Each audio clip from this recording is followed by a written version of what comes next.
Everybody is looking for magic in the world. We search for it in grand gestures, in faraway places, in stories that seem larger than life.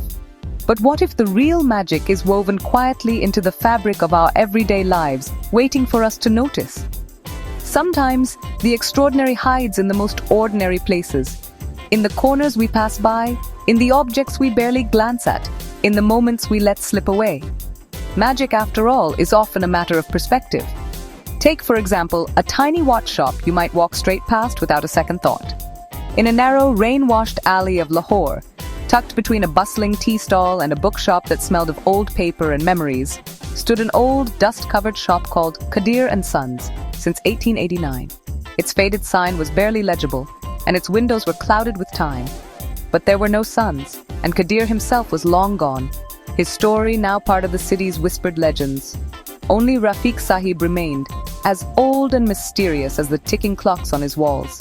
His eyes sparkled with secrets, and his hands moved with the patience of someone who understood the true nature of time. Most folks hurried by, never noticing the weathered wooden door or the soft bell that chimed like a whisper, inviting only those who truly listened. The world outside rushed on, but inside time seemed to slow and settle, as if holding its breath. For those rare souls who stepped inside, nothing was ever quite the same again. The air was thick with the scent of oil and brass, and the gentle ticking of countless clocks created a symphony of moments. One rainy afternoon, when the city's colors blurred behind a curtain of water, young Ali arrived, clutching his late father's broken watch. His shoes were soaked, but his determination was clear. "It stopped ticking," Ali whispered, as if afraid the watch might hear and be hurt by the truth. The watch was more than a keepsake. It was a link to a world he missed dearly. Rafiq Sahib peered through his magnifying glass, his face illuminated by the golden glow of a desk lamp. He smiled gently. "This watch isn't broken, my boy. It's waiting. Sometimes time pauses for a reason." While Rafiq Sahib worked, Ali wandered the shop, discovering a room where clocks ticked backwards and forwards, and golden pocket watches shimmered with secrets. Each timepiece seemed to hold a story, a memory, a wish. When the old man returned with the mended watch, he handed it back with a knowing look. "Hold it to your ear," he said, as if sharing a secret passed down through generations. Ali listened, and heard not the tick, but his father's laughter, soft and distant, echoing from a place where time and memory meet. In that moment, the shop faded away, and only love remained.